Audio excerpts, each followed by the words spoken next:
j'ai décidé de renforcer encore les mesures pour réduire nos déplacements et nos contacts au strict nécessaire. Nous sommes en guerre. Il y a quelques jours, nous fêtions l'anniversaire de la fin du premier confinement. Après un an de mesures inédites dans le monde entier, il est temps de faire le bilan.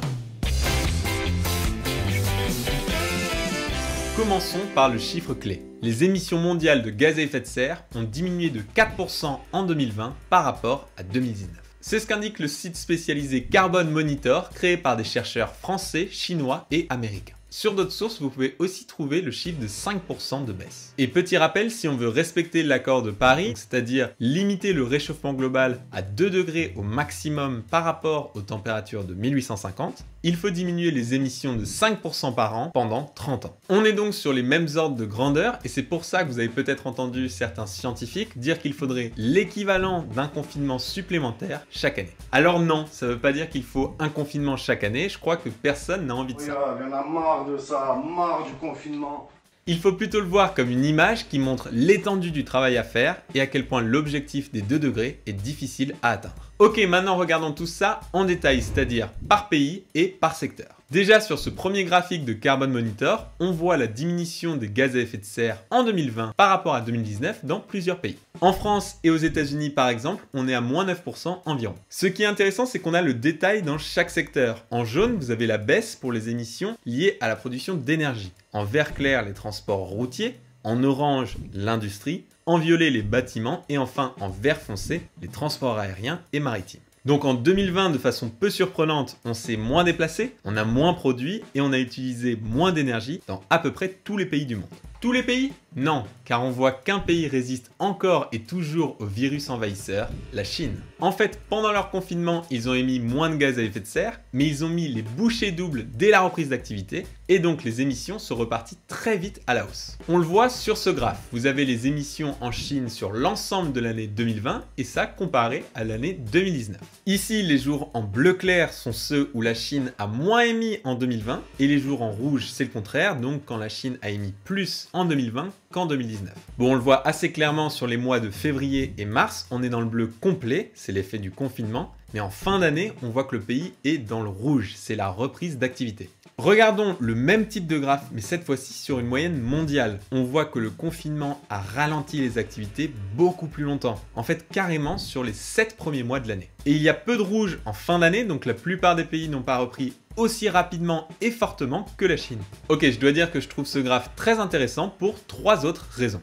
La première, c'est que la courbe n'est pas lisse. Au contraire, on observe 52 dates espacées tous les 7 jours qui correspondent à des baisses d'émissions. Bon, je pense que vous l'avez deviné, en fait ce sont les week-ends qui ont l'effet de mini-confinement. Pendant le week-end, moins de gens travaillent ou se déplacent et donc il y a besoin de moins d'énergie. D'ailleurs, c'est pour ça qu'il y a maintenant des demandes dans certains pays de week-end de 3 jours pour baisser la demande en énergie, mais bon, ça, c'est un autre sujet. Ok, deuxième chose intéressante à remarquer, cette fois-ci non pas sur la forme locale, mais sur la forme globale de la courbe. On pourrait penser que les émissions mondiales sont à peu près constantes tous les mois de l'année, mais en fait non. Pourquoi? C'est parce qu'en hiver, on se chauffe davantage, on consomme plus d'énergie et donc nos émissions sont supérieures. Oui, mais là on se dit, ça devrait être constant parce que quand c'est l'hiver dans l'hémisphère nord, c'est l'été dans l'hémisphère sud, eux se chauffent moins, donc ça compense. Mais l'information clé, c'est que les pays les plus peuplés et les plus industrialisés sont dans l'hémisphère nord. Ce sont eux qui émettent le plus, ils sont même responsables d'environ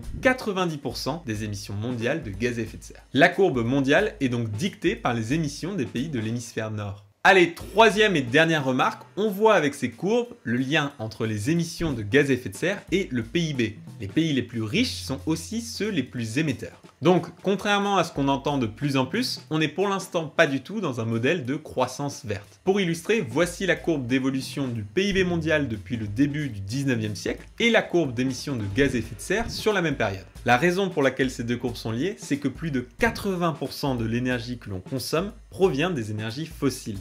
Le gaz, le pétrole et le charbon sont les 3 méthodes de production les plus émettrices en gaz à effet de serre. Ok, maintenant on revient à la baisse des émissions mondiales observée en 2020. La question principale, c'est la suivante. Est-ce que c'est le début d'une baisse durable des émissions ou au contraire, est-ce qu'il va y avoir tout de suite un retour à la normale ?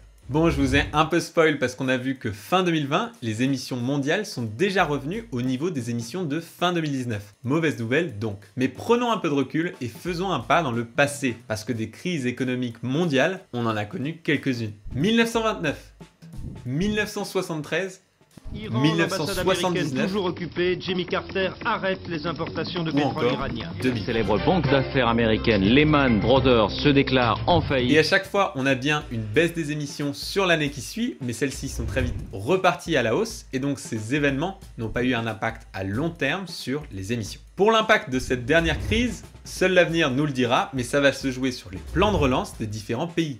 Alors, quelles mesures envisagent les principaux pays émetteurs? La Chine a annoncé son objectif d'atteindre la neutralité carbone en 2060. C'est-à-dire qu'ils promettent de réduire drastiquement leurs émissions et d'investir dans des projets d'absorption pour compenser les émissions restantes. Du côté du Japon, des États-Unis et de la France, c'est pour 2050.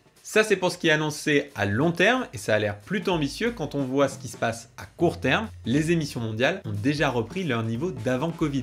En France, le projet de loi climat et résilience est assez contesté alors qu'on est censé être le 4e pays le plus vert au monde. D'ailleurs, à ce sujet, voici la dernière vidéo et allez y faire un tour si ça vous dit. Donc les confinements partout dans le monde ont eu comme effet la diminution des émissions, mais la baisse a été assez faible et attention à l'effet rebond. En effet, pour relancer l'économie, certains pays pourraient mettre moins de contraintes légales sur les mesures environnementales, notamment sur la production d'énergie au charbon, la méthode la plus émettrice en gaz à effet de serre. En plus de ça, ces gaz à effet de serre restent pendant des dizaines à des centaines d'années dans l'atmosphère. Donc toute émission en moins aujourd'hui, c'est une bonne nouvelle pour un monde durable. Pour terminer, les confinements ont eu des effets sur les océans, les forêts et la biodiversité de manière générale. Dans cette vidéo, on s'est intéressé uniquement aux émissions de gaz à effet de serre. Et si cette vidéo vous a plu, commentez, partagez-la, regardez-en d'autres et bien sûr, abonnez-vous. Retrouvez également la chaîne sur Instagram pour plus de vidéos sur l'actualité environnementale. Cette vidéo a été réalisée avec le soutien d'Enerlis, opérateur global de la transition énergétique. Vous trouverez comme d'habitude leur lien en description avec toutes les sources que j'ai utilisées pour faire cette vidéo.